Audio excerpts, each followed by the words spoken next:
শুভ দুপুর বন্ধুরা। দেখো বৃহস্পতিবারের দুপুরের মেনুতে কি থাকছে। গরম ভাত, পটল ভাজা, আর এটা কালকের ডাল, চালতা দিয়ে ডাল করেছিলাম, একটু রয়ে গেছে। আর এখানে আছে গাঠি কচু দিয়ে আলু দিয়ে তরকারি, আদা জিরে বাটা দিয়ে। এটা আছে পনির দিয়ে আর সোয়াবিন দিয়ে, আলু দিয়ে আদা জিরে বাটা, টমেটো, ঘি, গরম মশলা দিয়ে এটা করা হয়েছে। আর এটা আছে চিকেন, খুব বেশি কষা না, একটু ঝোল আছে। চিকেন খুব বেশি ছিল না, অল্পই ছিল, ওটুকুই রান্না করা হয়েছে।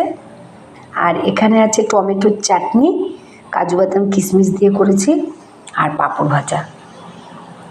তাহলে দেখো বন্ধুরা, কালকে তো কিছুই রান্না করিনি, খাওয়ারও কালকে ছিল না, তা আজকে একটু রান্না করতে হয়েছে।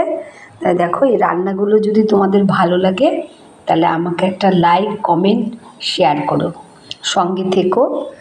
সবাই ভালো থেকো, সুস্থ থেকো। টাটা, আবার কাল দেখা হবে।